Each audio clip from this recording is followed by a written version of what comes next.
Halo semuanya, perkenalkan saya Eni Susilowati. Saya salah satu konsultan di Cognoscenti Consulting Group. Pada kesempatan kali ini, saya akan menjelaskan materi tentang metode 3 dimensi dalam penyusunan peta proses bisnis.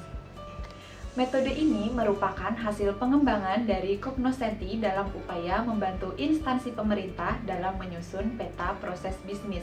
Dan metode ini telah dilakukan pencatatan hak cipta oleh Kementerian Hukum dan HAM RI.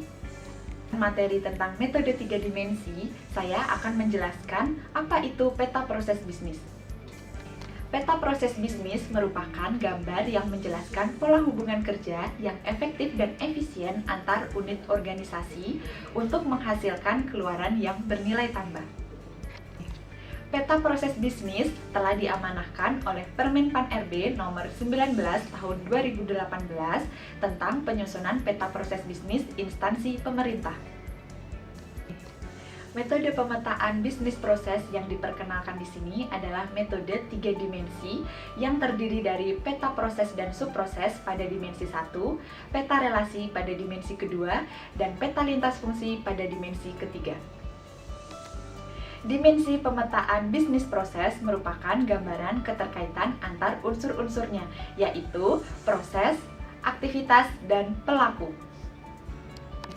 Berikut ini adalah gambar metode 3 dimensi dalam penyusunan peta proses bisnis. Dimensi 1 yaitu peta proses dan subproses merupakan peta yang menunjukkan hubungan keterkaitan antara proses satu dengan proses yang lainnya. Dimensi kedua yaitu peta relasi yang merupakan peta yang menunjukkan hubungan keterkaitan antara satu proses dengan pelaku yang terlibat dalam proses tersebut. Dimensi ketiga yaitu peta lintas fungsi, merupakan peta yang menunjukkan keterkaitan antara pelaku-pelaku dalam suatu proses dengan aktivitas yang menjadi peran masing-masing pelaku. Sehingga peta proses bisnis yang dibangun terdiri dari 3 peta, yaitu peta proses dan subproses, peta relasi, dan peta lintas fungsi.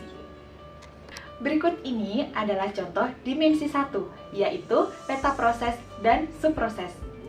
Yang pertama ada DPD, yang kedua LKPP, yang ketiga LAPAN. Selanjutnya, dimensi kedua yaitu peta relasi. Yang pertama DPD, yang kedua LKPP, yang ketiga LAPAN. Yang terakhir adalah dimensi ketiga, peta lintas fungsi. Yang pertama, peta lintas fungsi di DPD. Yang kedua, peta lintas fungsi di LKPP. Yang ketiga, peta lintas fungsi di LAPAN. Demikian materi yang telah saya jelaskan, dan tunggu video-video selanjutnya ya. Terima kasih.